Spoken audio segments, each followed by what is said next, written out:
At the time of writing, Deltarune Chapters 3 and 4 are on the horizon. Soon we might finally have answers to some of our burning questions. What's in this bunker? Who's the knight? What happened to Des? And how do we find her .mp3? What did Miami Mike do to Spamton at DragonCon? Oh wait, sorry. What did Tampa Tenna do to Spamton at DragonCon? What did Gainesville Gaster do to us at DragonCon? What mysterious song is coming from the sea? Is it Penumbra Phantasm? What's Penumbra Phantasm? Penumbra Phantasm is an unreleased song by Toby Fox. You might have an idea of what it sounds like, we've heard glimpses of it, but we've never gotten any complete form of the real thing. There's a good overview on this by the channel Stars in Sight. I've let this video marinate for so long that they beat me to the punch, but I hope my failure to be succinct means I can offer some unique insight. This exploration of all things Penumbra will be part granular history, part hot takes, and hopefully part good time.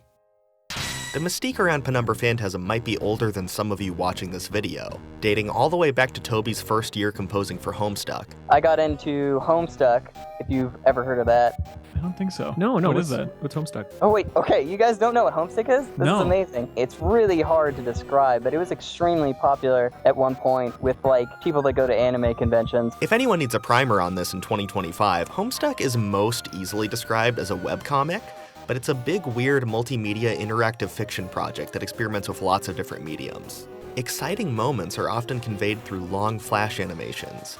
Other parts take the form of interactive games, a few of which can take up to an hour to play. Both of these things need music.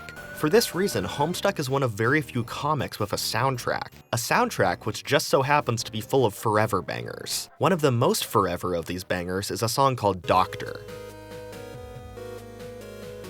Doctor started as a short loop made in PX Tone Collage, a music program by indie developer Pixel. Look at these cows. PX Tone uses the same bespoke chiptune instruments Pixel uses for his games, which is part of why Doctor feels reminiscent of Moonsong from Cave Story.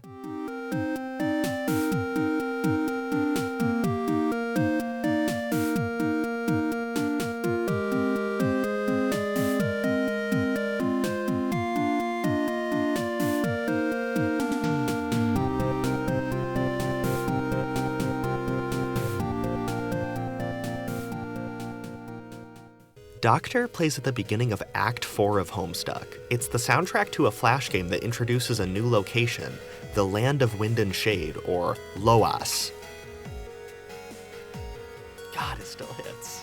I love the way this place looks. Andrew Hussey has a knack for creating these unconventionally beautiful locations. I don't really know what to call them. They're like cool math games dream spaces. Homestuck's visual language has some overlap with the corny vector assets you might associate with old Flash games, but then it'll just hit you with something like this.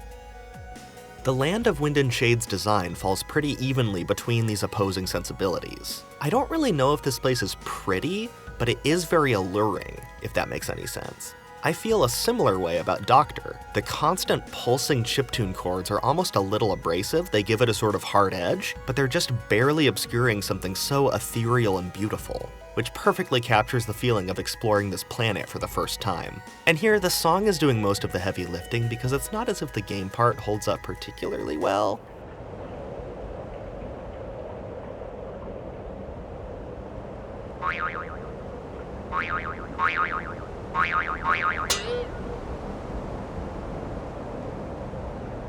The version of Doctor in this flash is an extended remix of Bazinkai's original loop by Clark Powell and Michael Vallejo. Homestuck had dozens of composers. As the story goes, Hussey basically just pulled anyone who could write music into a private forum and gave them vague prompts for songs. I started posting fan music on the forum, and he was like, hey, this guy's posting bad piano covers. I should put him on the music team. And so, But as the comic became increasingly complicated, the music team became sort of self-sustaining. A significant portion of Homestuck's soundtrack was, at one point, speculative. Composers started trying to predict the direction that the comic might go so that Hussey would use their song if it went there. Loas seemed like it would be sticking around, so rearranging its iconic theme seemed like a safe bet to get your song put in the comic. Homestuck Volume 5, released in June 2010, contains 65 tracks. A whopping 7 of those are basically just arrangements of Doctor.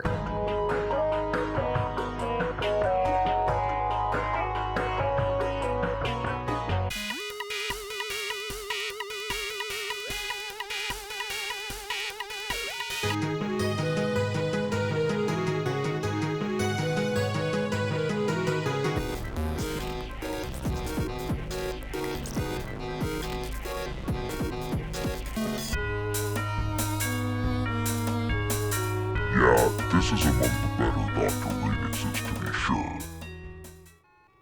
But the clear standout among these was a song by recent Music Team addition Toby Fox. Even its title is a devastating flex.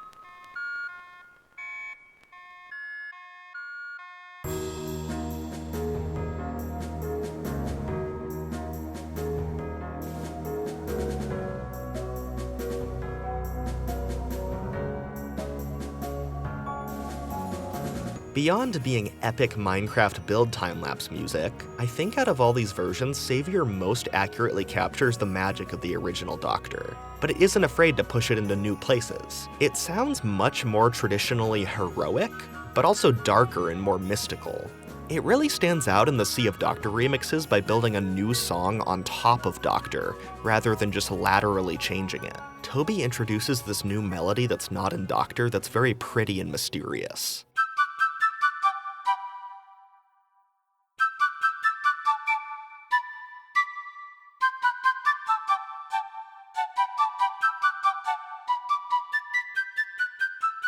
Now here's where things get interesting. This melody doesn't actually originate from Savior either. It's a remnant of Toby's first attempt at remixing Doctor that he never finished. This unreleased song and the melody from it are known as Penumbra Phantasm. We know Penumbra Phantasm predates Savior because we actually have a MIDI file of Toby's first attempt, several months before Savior was released. This file is named Awakening Crap 2.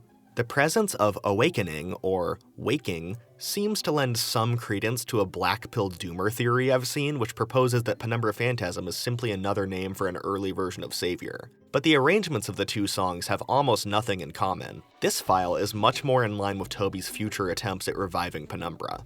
So to review, Penumbra Phantasm and Savior of the Waking World are both arrangements of Doctor, or at least heavily reference it. Penumbra is not an early version of Savior. It's an unfinished song that Savior also quotes. With this semantic litigation out of the way, let's lock down what Penumbra Phantasm is musically so we can easily ID it. We only really know about Penumbra Phantasm because it gets referenced in several other Homestuck songs. It's a recurring motif without an obvious point of origin. Through years of fan labor, we have a list of every song known to contain trace amounts of Penumbra, but these songs aren't all referencing the same part. This 2012 piano demo is the most complete version of Penumbra we have, so let's look at each of its distinct parts and where they show up elsewhere. First are the two main melodic sections, both of which are present in Savior. Here are several examples of Penumbra Melody A.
And here are several examples of Penumbra Melody B.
This part is very busy and notey in a way that's distinctly 2010 Toby to my ears, which also feels like a giveaway that it was originally written at a higher tempo, then played slower in most of these examples. There's also a solo after this section that's consistent across the demos but doesn't appear anywhere else.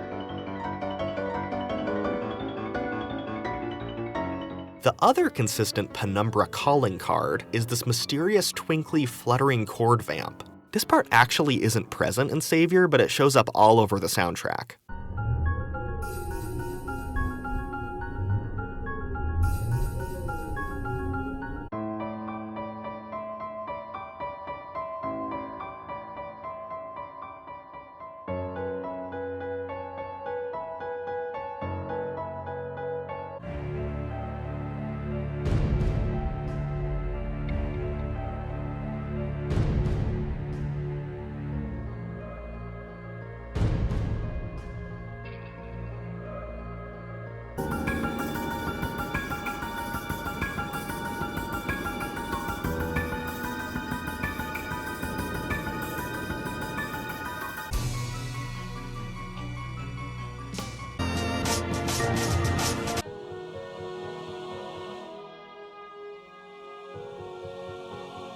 If you don't know about Penumbra Phantasm, the two melodic lines can be interpreted as just a reference to Savior, but all of the quotes of this third part existed with zero context for a while. So a lot of the intrigue around Penumbra's unattainable origin stems from this section. After sitting through all that, now you should be able to identify Penumbra Phantasm on your own. Good job! Something else to note is that both Penumbra demos have this dark, frantic anime version of Doctor's opening chords.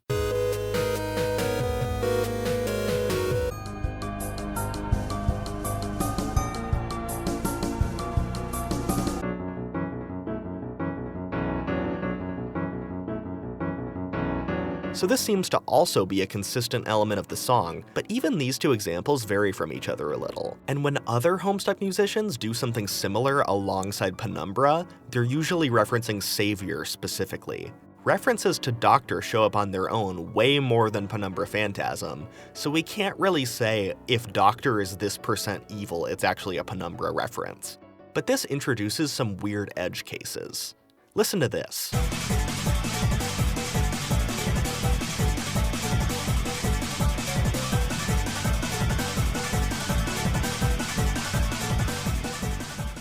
The fan wiki classifies this as just a Doctor reference, which is absolutely correct because no melodic elements exclusive to Penumbra are present here. Tonally, though, this raises mad Penumbra flags for me. This notion of the false Penumbra, or ghost-type Penumbra, the Penumbra Phantasm, if you will come up again later. One last thing to mention is that fan interpretations of what a finalized Penumbra Phantasm might sound like tend to stay very close to the piano demo. This makes sense because it's the most complete reference we have, and it makes sense for speculative fan music to use every part of the bird. We should just keep in mind that having a good idea of what it sounded like at that point doesn't necessarily mean we have a good idea of what it kept sounding like. Some of what fans have canonized as consistent elements of the song could easily be flourishes Toby was just really feeling that week. Now here's a question. How did we first learn that Penumbra Phantasm is called that? The official Homestuck forums have been offline for nearly a decade, and they aren't very well archived, so if the answer is just that Toby said so in a forum post that's gone forever, there you go. But we have enough evidence to piece together something of a timeline. Savior of the Waking World, and by extension both Penumbra and Doctor, gets quoted and referenced a lot throughout Homestuck's soundtrack. Take, for example, Malcolm Brown's song Savior of the Dreaming Dead. The wiki says this song references Doctor and Penumbra Phantasm, which is true. From a database consistency standpoint, you always want to identify the motif in its most rounded down form. But both the Homestuck Bandcamp and Malcolm Brown himself claim that this song is an arrangement of Savior of the Waking World specifically, because of course it is, look at the name. For a while, every reference to Penumbra Phantasm that was credited on the Bandcamp referred to it as Savior, or just material by Toby Fox. At a certain point, this changed.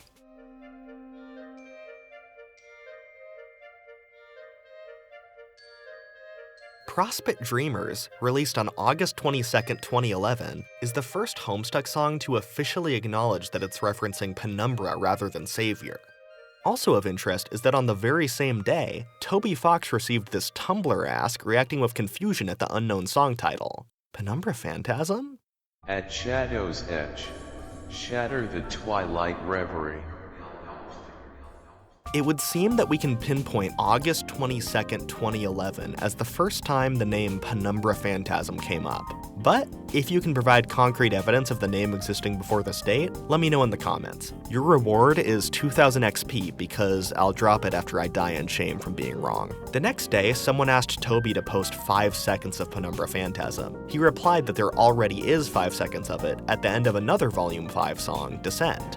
There's also a post from earlier that year where Toby breaks down every song that's quoted in Descend, and he refers to the Penumbra part as just a series of question marks. For a second, I got really excited thinking this was original investigative journalism I had done, but while researching, I found a Reddit thread from 2 years ago that gets basically all of this spot on, so huge shoutouts to that person. I'll link it below. They pointed out something else I feel very dumb for missing. Toby's song Umbral Ultimatum, released in November 2010, is pretty clearly setting up a naming scheme that Penumbra Phantasm would continue, Penumbra and Umbra. We're only missing Antumbra. Maybe that's what'll be in Deltarune.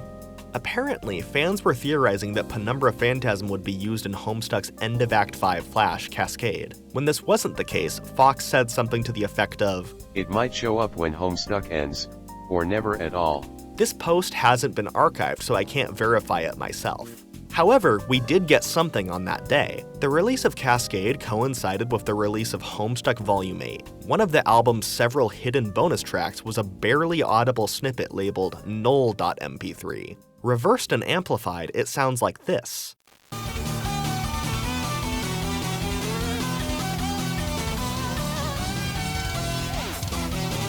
It's Penumbra Phantasm. That's the real Penumbra Phantasm. This track was quickly removed from the album with no acknowledgement. A cute little joke that I don't think anyone knew would be driving unwell internet women crazy 13 years later. But as Homestuck music team activity gradually wound down, so did the teasing about this song's eventual release. In 2016, the last mainline Homestuck album came and went. Its rollout had a few joking nods to the song, but it contained no Penumbra Phantasm. Penumbra Phantasm not featured on this album. I messaged him over Skype and I was like, hey, are you doing something for Volume 10? And he's like, oh, yeah. And then like a couple weeks later, he was like, oh, actually, no, I'm gonna be gone. Yeah, that's the conversation I had with him as well. Like, I messaged him and he's like, yeah, I'm gonna do Penumbra Phantasm. That sounds awesome. That's what I would do for this. And then I got word that, no, he's too busy. Which I saw these weird like theories that's like, oh, he doesn't care about it or whatever, and it's like I don't know him at all, man. If he wasn't busy with Undertale stuff, it's reasonable to say that I think Penumbra Phantasm would have been on the album. At this point, it's just Toby's thing. It's his prerogative, and that's all we really know. Toby's choice. Toby's choice. There was even a fake leak of the album that started with an arrangement of Penumbra by Marcy Neighbors and Jamie Page before it cut out and was just vaporwave, because that was the thing back then.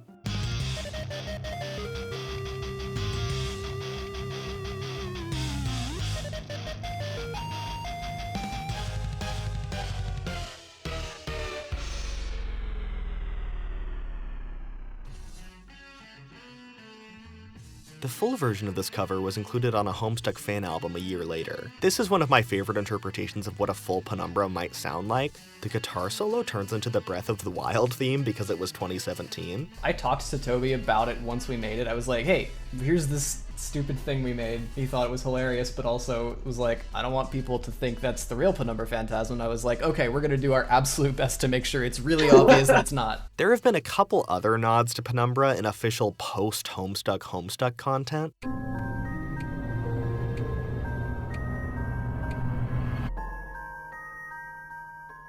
And one of these is very, very interesting. In the final chapter of the Homestuck spin-off game Pester Quest, released in 2020, there's a scene where we hear a cacophony of songs mixed together, and one of these is pretty obviously a longer version of null.mp3.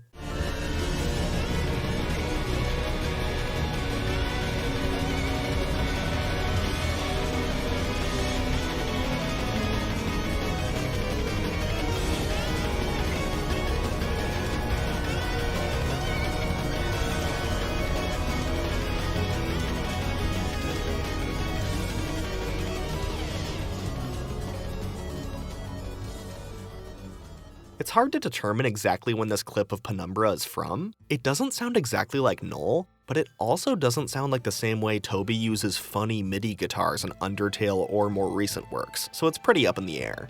Toby Fox didn't work on this soundtrack. This sound collage was made by James Roach, but they're friends and collaborators, so this was probably a text that was just like, yo, do you still have a null.mp3 full version? It gives me some hope to have a new semi-official acknowledgement of the song, but right now it's more of a curiosity than anything. The pessimistic take is that Toby isn't being precious about the song anymore because he's not planning to finish it. Every time a new Homestuck thing gets announced, people like to say, well, at least Penumbra will be in this one, even when there's no reason to believe it'll happen. It's kind of a compulsory old head thing, like asking about Half-Life 3. By 2016, the song's status was pretty thoroughly cemented as just a niche fandom meme. Most signs point to us living in the never at all of it might show up when Homestuck ends or never at all.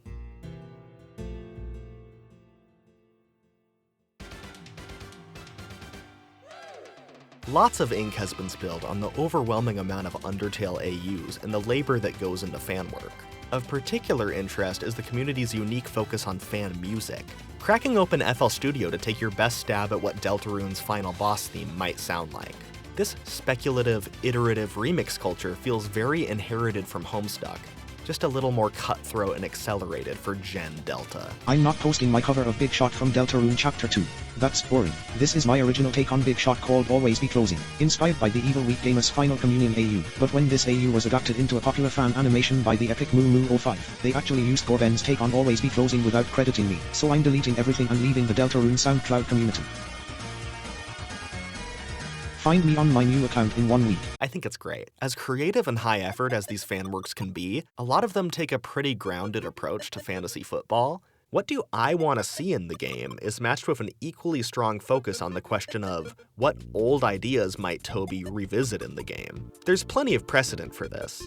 Nightmare Night, a fan song Toby made for the webcomic Cucumber Quest, gets quoted a few times in Chapter 1. Megalovania is in Homestuck and The Bad ROM Hack. Fallen Down is from an Earthbound fan album. In October 2012, Toby posted an arrangement of Doctor to his Tumblr called Patient. Do you get it?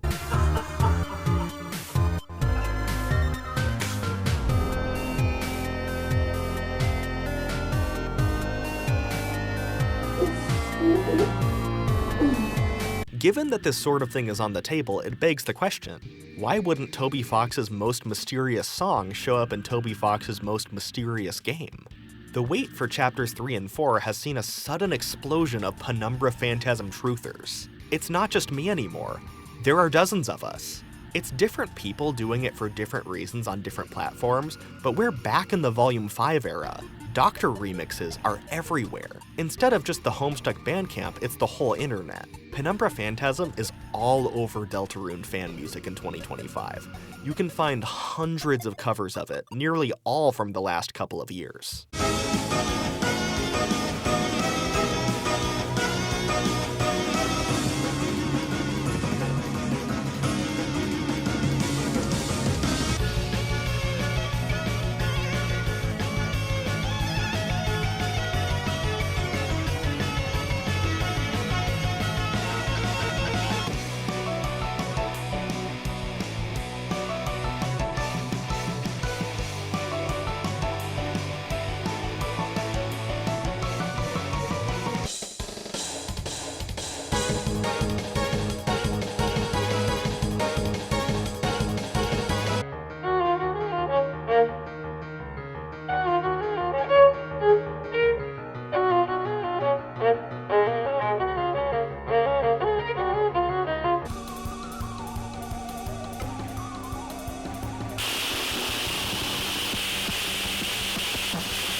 As a longtime Penumbra fan, like with a PH, do you get it? It's pretty sweet to see this song be embraced by a new generation of 14-year-olds.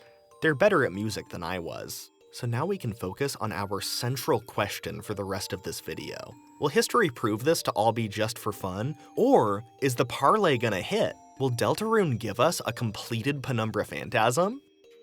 Around the time of Undertale's release, Toby made the very smart decision of pretty thoroughly scrubbing most of his social media. When someone makes something popular, fans have a weird habit of treating that person's entire existence like it's part of an ARG. Toby Fox talking about buying balloons is not hidden Deltarune content. But with that being said, now that he's taken steps to counter this, the things he's left up that aren't obviously jokes feel kind of conspicuous. Case in point, his first tweet. Do you like my Berenstain Bears headcanon? The next one after that. The edge of the shadow, where reality and dream meet. Now, where have we heard this genre of cryptic fantasy Toby before? At shadow's edge. Shatter the twilight reverie. Considering the time frame and phrasing, these posts are almost certainly related, which implicitly means that Toby's oldest still public tweet is a distant Penumbra Phantasm reference. But there's something else it could be referring to. In 2019, Toby revealed something very interesting about the conception of Deltarune. In 2011, when I was away at school, I got very sick. I ended up having a terrible fever and couldn't get any medicine for it, and while I was sleeping I had a vivid dream about the ending to a game. Since then, I felt like I had to make the game with that ending. I decided around when I did the Kickstarter to Undertale that if I ever completed Undertale, my next game would be a mix of Undertale and that concept. I have to make what I saw in my dream. I don't even know if it's particularly good, but I have to do it. Given that both these cryptic posts and the dream happened in 2011, it's very possible that Toby was teasing the first iteration of the game here, which would mean the song somehow ties into the game. But even if this was the case, it might not still be the case. These posts are more than a decade old. Also, Umbral Ultimatum was released in November 2010, so if it established the naming scheme, then that would mean the shadow theming didn't necessarily have anything to do with Toby's dream. I don't think this outright kills the theory, but the shadow posting dream connection is tenuous. Maybe we should be asking if Penumbra Phantasm is already in Deltarune. Who else is chasing the simple joy of Chapter 1 release day? Fighting Jevil while eating fistfuls of cheap Halloween candy is a core gaming memory for me, but another is seeing the screen where Chris and Susie close the first fountain for the first time. In 2021, Toby Fox and 3 dads from Fangamer streamed the chapter with developer commentary. All of us basically thought that Lancer was like 30 years older than he actually is, just because of this voice. Everyone thought he was an adult, and so I was so concerned that I added a bunch of dialogue saying he was a boy. Before the stream, several scrapped Deltarune songs were shared. One of these was an alternate song for this scene. This is what Toby had to say about it. I actually really liked this song and wanted to use it to introduce a leitmotif, but I ended up using a more evocative song with a different motif. This phrasing prompted a lot of people to re-listen to The Holy, the song that was used, to see if the different motif he went with instead showed up anywhere else in the game. And what they found was shocking. Oh my god? Was anyone gonna tell me Homestuck music was in Deltarune?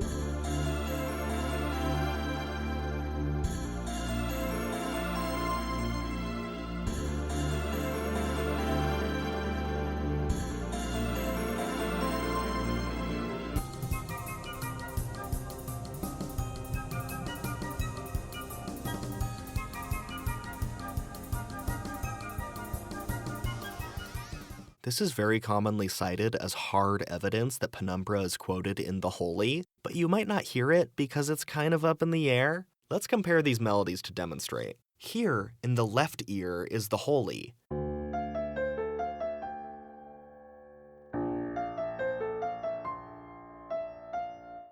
Here, in the right ear, is Penumbra Phantasm.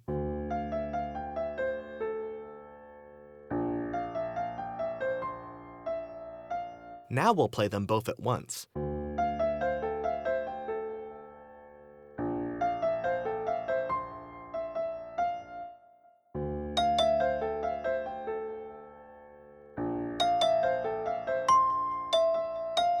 The first 2 and last 3 notes are dead on, but everything in between is far from a perfect match. Even just looking in the piano roll, we can observe how different the contour of these lines are. The only thing they have in common is that these two notes descend at the same time, I guess. So I have a hard time saying this motif in the Holy is literally musically Penumbra Phantasm. But it's also just close enough that I wonder if it's a coincidence. Almost as if the Holy is intentionally evoking Penumbra without being Penumbra. Does he know? My mind says no, but my heart says maybe. It's entirely possible that he's teasing us. But I'd like to outline why claims like this should be approached with this level of skepticism. The question, is X Toby Fox song in Y Toby Fox song, is more loaded than it sounds. If you're this deep in the video, you probably already know how Toby Fox uses leitmotifs. A very straightforward example is the way Lancer's theme gets an evil reprise in his dad's themes in Chapter 1.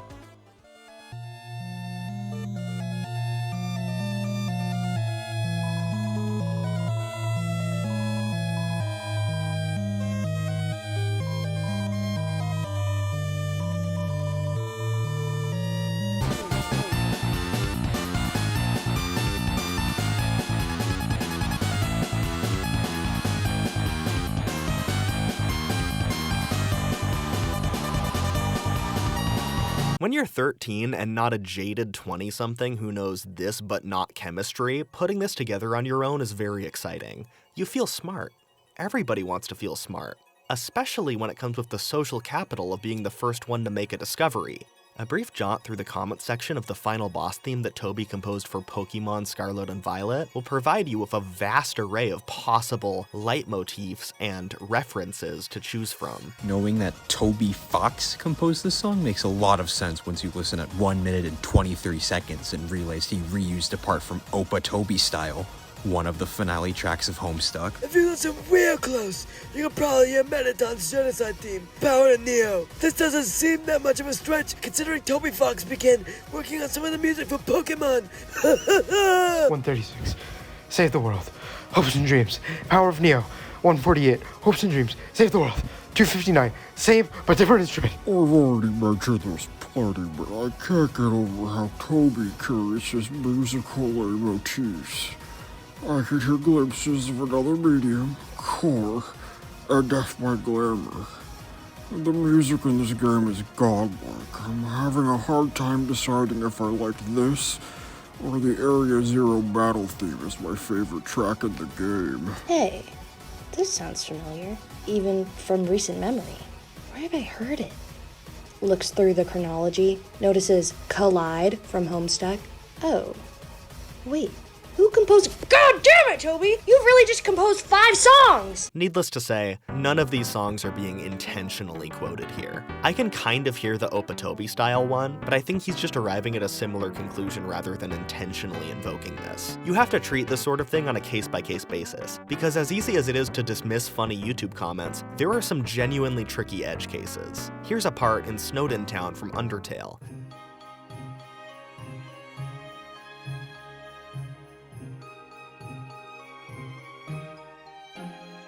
And here's a part in Half Harley Manor, a song Toby wrote for Hive Swap.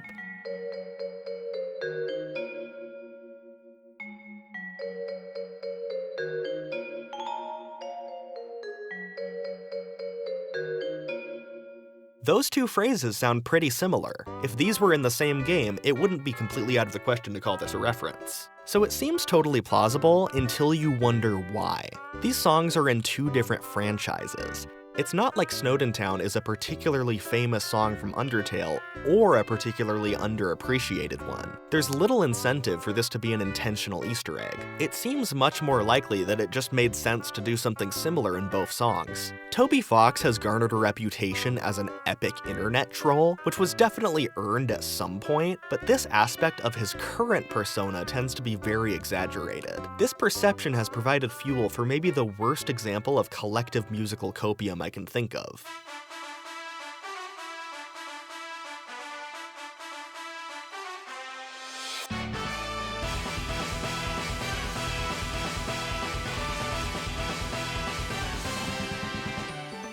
everything you know is a lie.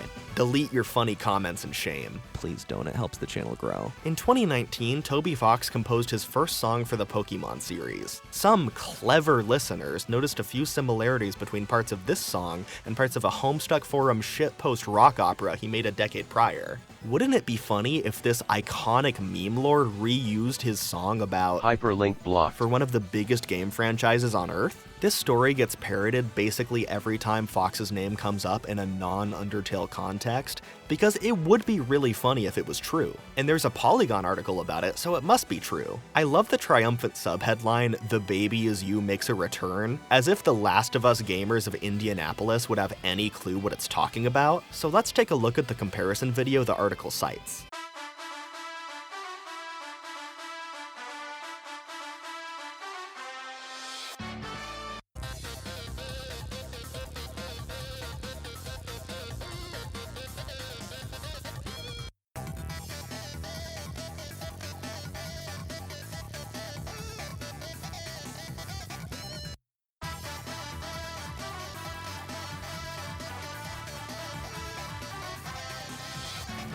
Marcy Neighbors, who worked on Deltarune, had some good tweets about this when it happened. I hope it's okay that I dug these up to relitigate this several-year-old not even discourse, because she phrased this much more eloquently than I can. At best, it's a good example of how someone's musical sensibilities can subconsciously carry through between different works over their lifetime. At worst, it's two superficially similar rhythmic melodic ideas that are too vague to even classify as motifs outside of their respective contexts. Toby's made something of an enigma of himself over time, but I can't see him coming at a Pokemon composing opportunity with anything but the most genuine of intentions. Beyond any strictly musical argument, this last sentiment is what really sticks with me. In an interview about the song in question, Toby tells this cute story about singing the melody to himself as he walked home in the dark so he wouldn't forget it. My heart was burning with inspiration. It's a fierce track full of explosive power. I wanted to show the energy and passion I felt when asked to create a song for Pokemon. Why do we so badly want a version of this story where Toby leaves the cafe and gets an evil grin because he knows he's going to reuse cursed material and pull one over on Daddy Game Freak? The answer is, of course, that it would be funny and it's not that serious.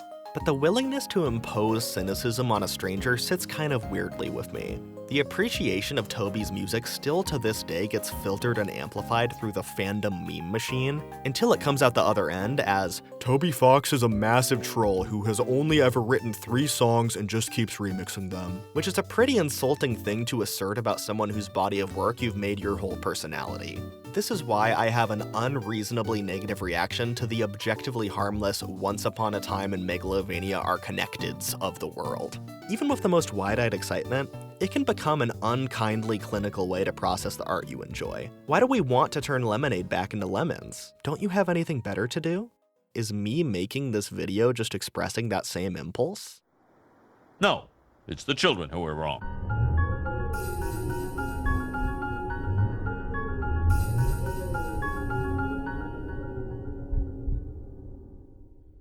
In Undertale, you eventually get fast travel in the form of the River Person. The River Person has several different lines of dialogue for traveling between areas. Some of these are hints about gameplay, some of these are just jokes, and some of them are just odd.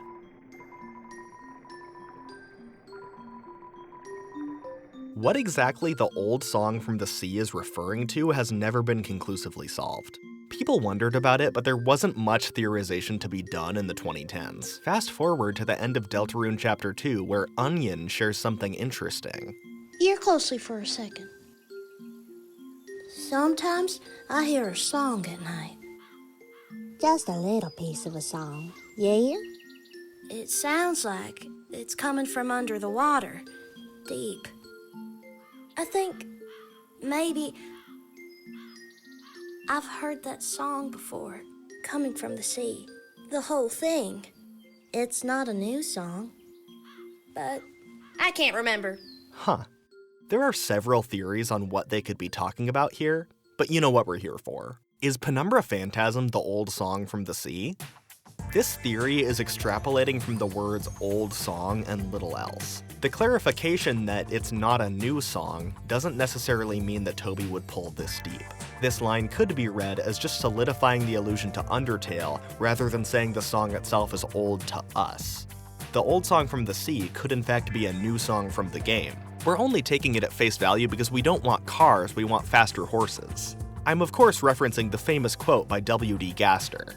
However, the specificity of it being just a little piece of a song that Onion has heard in full before is nagging at me. That's a weird detail. This would obviously be in line with the song being what we're looking for, but it could just as easily be referring to the game's main theme Don't Forget, which we also only have an excerpt from right now. There is one other factor in the sea theory. Both the 2010 Penumbra MIDI and the snippet from Descend feature whale noises.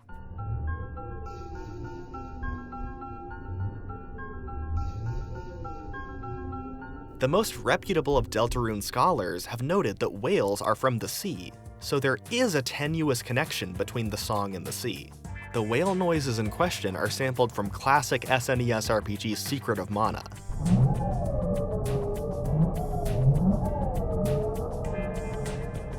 Because of the audio compression to fit on an SNES cartridge, this sample is fairly ambiguous. It's clearly an orca if you know, but you could just as easily interpret it as just a weird, scary wind-blowing noise, which seems to be how Toby is using it in these instances. We have access to a MIDI exported from Descend's project file, just like the 2010 Penumbra, and this channel isn't labeled as Ocean or Whale, it's just labeled as Secret of Mana. But the channel below, which is a heartbeat sample from the game, is accurately labeled as Hearts. This difference leads me to believe that he might not have known what the first one was and just thought it sounded cool. Additionally, the sea theory proposes that Penumbra being somehow aquatic is a consistent idea Toby has had for more than a decade, but it's only come up twice in that time. That seems like a pretty big thing to call without more evidence.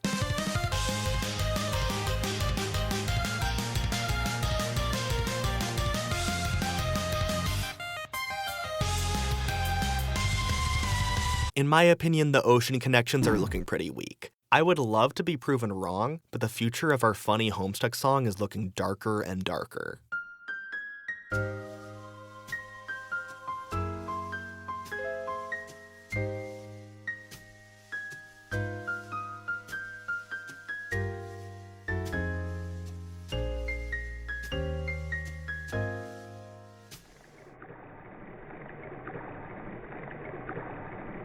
Have you ever thought about a world where everything is exactly the same? Except you don't exist? Everything functions perfectly without you. Ha! Ha! The thought terrifies me.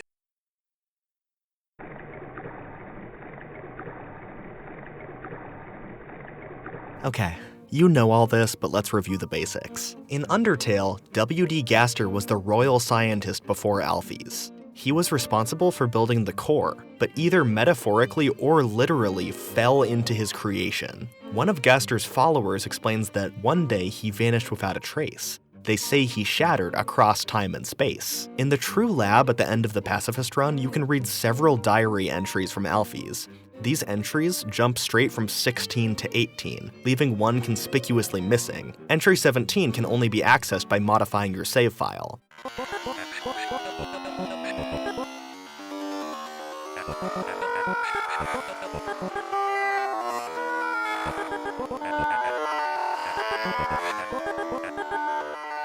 This message is written in Wingdings. This is probably what the WD in WD Gaster refers to, because he's a funny font skeleton like Sans and Papyrus. Entry 17 was also the only thing on Deltarune's website in 2015. 3 years later, when Chapter 1 released, the Undertale Twitter account was briefly taken over by a figure with a very similar manner of speaking. This also seems to be the same figure speaking to you during Deltarune's prologue. The two secret bosses we've seen so far in Deltarune, Spamton and Jevil, were both driven to insanity through interaction with an unknown character. In Spamton's case, he was receiving advice from someone over the phone until they suddenly stopped contacting him. One of Spamton's old friends mentioned they went to check on him, but only found a phone hanging off the handle. When they held up the receiver, they heard nothing but garbage noise. This garbage noise can be heard if you use your cell phone anywhere in the Dark World.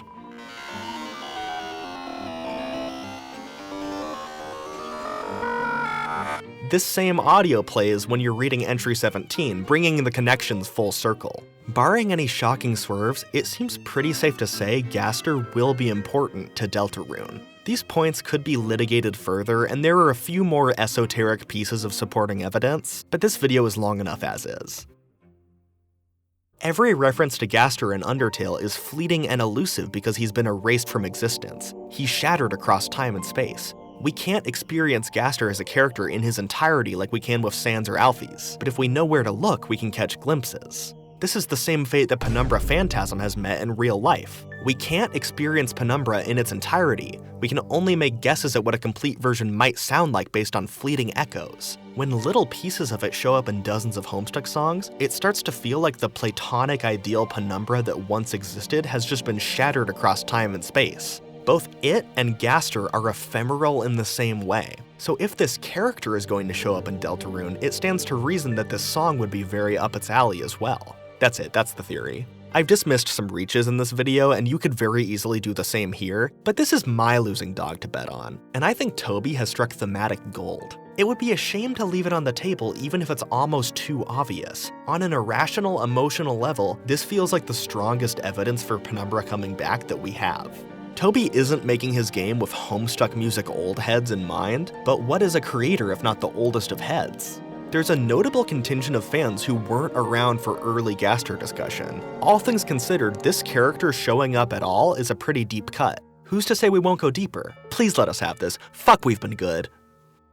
Maybe the strongest connection between Gaster and Penumbra is that everyone who comes into contact with either of them goes insane. But I don't think the thematic resonances stop here. For as cute and funny as they are, Undertale and Deltarune thrive at creating strange and unnerving atmosphere. There's this old interview where Toby talks about Mother 1 that stuck with me. There's not very much in the game. Like, you go through these really big expanses, and then you reach a town with all these people saying this weird stuff, so it just has this unsettling sort of atmosphere that is only present in Nintendo games, like sort of like the original Metroid, you know what I'm talking about? Yeah, for sure. Absolutely. It just has this weird ambient mystery feeling to it. And there's this one point in the game where you get to this place called Magicant or something, which is this world of dreams. And it's just like all these people in this town that you just see. They're these little dot people, and they're just talking about how glad they are to have you in their mysterious dream world and how they wish that you never leave and stuff like that. It has a very strange feeling to it that hasn't been in another RPG game that I've played. I think Toby's understanding of this energy is an undervalued part of what makes his game special. Undertale and Deltarune wouldn't be nearly as impactful as they are if they weren't as good at creating discomfort. One major way that Deltarune distinguishes itself from Undertale is by leaning further into the unknown and ephemeral as a source of that discomfort. Deltarune is obviously incomplete, and I doubt Chapter 3 and 4 will answer all of our lingering questions. Toby's initial plan was for everything past Chapter 1 to be released at once. So all of these post-Chapter 2 questions have probably taken on more significance than intended, as a consequence of having years to sit with them. A new player experiencing the full game in 2030 could get a lot of these answers in a couple of days. So I don't want to mistakenly identify the presence of basic foreshadowing as a unique theme, but with that being said, hearing about something you don't get to see seems to be an emotional beat that the game loves hitting. Chapters 1 and 2 both have these scenes where the camera cuts back to Chris and Rousey finishing a conversation that the player wasn't privy to. These moments make Rousey seem extremely suspicious, but not for any actual reason other than vibes. At the end of each chapter, when you get to walk around Hometown, multiple NPCs reminisce on how different things were when Chris's family was still together. The scene in Chapter 2 where Noelle talks about Des has a similar tone. It's weirdly disquieting to hear about the good old days that you, the player, didn't get to be a part of. It feels almost voyeuristic. And judging by, it's probably supposed to be. Even when inhabiting Chris, we're constantly reminded that we aren't getting the full picture. Knowing something is happening outside of your peripheral vision is a strange feeling, but it's especially upsetting in a game, where the player expects a degree of perspectival control. I'm very curious to see how intact this tone is in the full game. Hopefully through this lens, you can see why I'm convinced Wing Gaster and Penumbra Phantasm share similar thematic relevance. Our expectations around both are just extrapolations from distant echoes and tiny glimpses. Deltarune seems to be specifically interested in the way we feel when we catch those glimpses. It's all about that dark FOMO. I don't know if Tony Funny will actually go through with putting Gaster or Penumbra in this game, but it would make a lot of sense to do both. Just, with the key difference being that he's still teasing Gaster today and he hasn't really teased Penumbra since 2012. Or has he?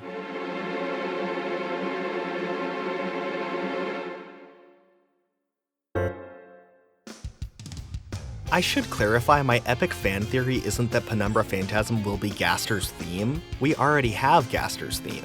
We've established that Undertale, being your intro to the field, can give you an interesting relationship with music theory. One where you know what a motif is, but you might not know what an arpeggio is. Basically, any sequence of 4 notes can sound like Gaster's theme. Every track is actually based on Gaster's theme because he's everywhere. Toby is a genius! He's so lazy that he only made 1 song! While Gaster's theme does show up a few times in Deltarune, it probably doesn't actually show up anywhere else in Undertale. This didn't stop an army of eager listeners from tearing apart the soundtrack with a fine-toothed comb, desperate to find hidden musical Gaster eggs by any means necessary. So it's baffling that it seemingly took 7 years for anyone to notice something much stranger, just hidden in plain sight. Penumbra Phantasm is in hopes and dreams, like Asriel hopes and dreams. It's a little hard to make out, but once you know it's there, you can hear it in official uploads. No psychoacoustics allowed on this broadcast.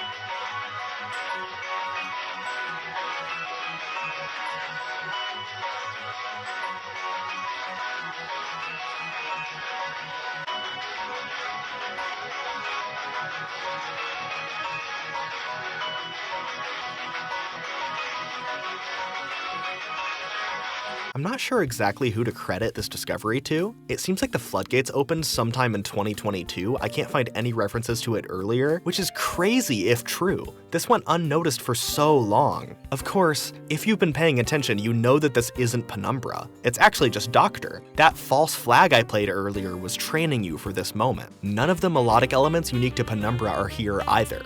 This is where this stuff gets very subjective. The Doctor reference here is absolutely intentional. It's conspicuously hidden in the mix. While a composer who never heard Doctor could coincidentally decide to play these chords with some plausible deniability, I don't think Toby arrived here by accident. It's exciting to have something concretely true to grab onto in this video about nothing, but deciding where we go from here plunges us straight back into brain rot. It's up to you whether Toby invoking Doctor inherently invokes his sequel to Doctor, and a reference to it in one game doesn't offer much indication to its inclusion in another. For now, this is just a cute Easter egg.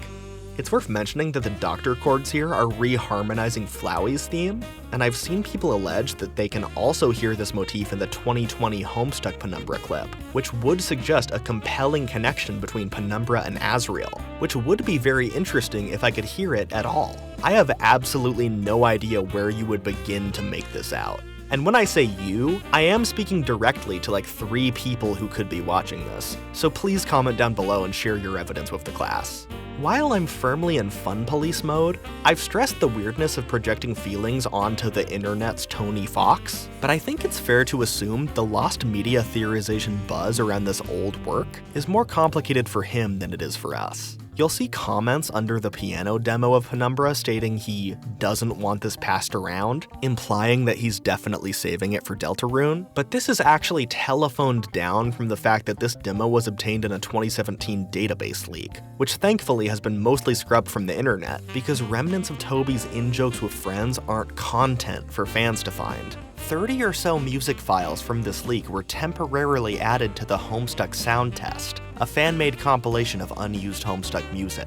Looking at the 2018 version's changelog gives us some interesting insight. Toby Fox requested the removal of these leaked songs with some exceptions. Shockingly, 2 of these exceptions are demos of Penumbra, I'm not sure if this came out of an argument for historical importance, or maybe just an awareness that these are the juiciest ones everyone would pass around anyway. This is a big weight off my shoulders because I wasn't sure if I'd have to talk around the most real penumbras we have, but their circulation seemingly being fine tips the scale back towards nothing happening with it in the future. Do you have any other music out there if people want to hear stuff that's not in Undertale and are interested in hearing more from you? Most of it is from Homestuck. Okay. You can try to find my music on those albums. It's kind of spread out all over the place and not super well attributed, but I don't know if I actually recommend that much because it's kind of old at this point. Okay. Undertale is pretty much the only recent thing that I'm really proud of putting out there, so I just recommend listening to Undertale and pretending that there's more. A lot of members of the Homestuck music team don't seem to have the fondest memory of contributing. There's no juicy drama to get into, just mundane bad blood between 19-year-olds with no management, made worse by it being 2010. I get instantly cringed the hell out thinking about decisions I've made in situations like those. So I get not sharing the reverence for one's work in that environment that an outside audience might hold. I cut a long section of the video here about how basically all of these musicians got exploited and fucked over at some point. As happy as it makes me when these old names play to my 2010s Homestuck Bandcamp nostalgia, I also absolutely understand the desire to wash their hands of that era and focus on the better things they have now. I'm not sure if there's any way to avoid this feeling like a disrespectful drive-by footnote, but Bazinkai, the composer who started all of this, sadly passed away in 2018. When talking about Homestuck's music, it's easy to let a few names suck all of the air out of the room. Bazinkai is often overlooked for only contributing a handful of songs, but I would say these contributions were maybe the most impactful in shaping the sonic identity that makes the comic memorable. Nearly every member of the music team did their Doctor remix at some point. It just had that much gravitational pull. So many of the comic's best moments are scored to variations of it, and no matter how much we can appreciate what other people added to it later, it's Bazinkai's song, and it always will be. I've ragged on people for not having their funny leitmotif straight in this video, but sometimes I'll hear something that's just Doctor and mistakenly think, oh yeah, Penumbra Phantasm. But I'll also hear a melody that's just from Penumbra and think, oh yeah, Doctor. Maybe I'm just stupid, but I think this speaks to the strength of each motif. Penumbra is such a natural evolution that it slots perfectly into Doctor, but no matter how far it travels, it'll never escape the world that Bazinkai created. There's a song on Homestuck Volume 9 called Stress. It originated back in the Volume 5 era as a demo Bazinkai never finished.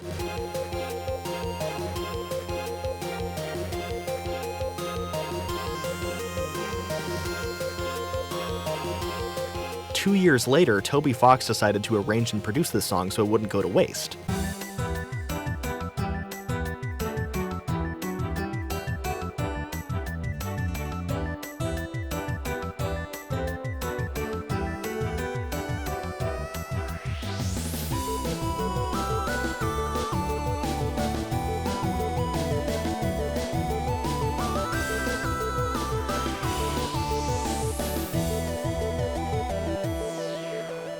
Imagining what a Bazinkai song might sound like in Undertale was already an essential American pastime years before Undertale's release. Even if it's a few degrees removed, the recent renewed interest in Penumbra Phantasm means that all of these SoundCloud fan musicians are just continuing that legacy. I just think that's neat. If Penumbra Phantasm isn't in Deltarune, we'll probably never hear it. But either of those outcomes would be kind of perfect. I'm gonna throw it to my day one Merriam-Webster. A penumbra is a space of partial illumination, as in an eclipse, between the perfect shadow on all sides and the full light. A phantasm is a product of fantasy, a ghost, an illusion, a figment of the imagination. The shadow's edge isn't real, it's just an illusion. You can see how this implication seems relevant to the game. It would be more than fitting for this mysterious ephemeral song to finally see a release through this mysterious ephemeral literal dream project. But it would also be more than fitting to leave us grasping forever. Penumbra's legendarily unreleased meme status gels perfectly with what its title and use case seem to represent. Even when it was being actively teased, the whole point was always that you don't get to see it. The thrill of that chase is why we're here. Penumbra Phantasm could never live up to what you guys, the hype. No, it's a song. It's just a song. Like, remember in that movie Signs when you finally saw the aliens and you're like, this sucks? Maybe it's time to move on. but it remains a card up Toby's sleeve he can choose to play on his terms.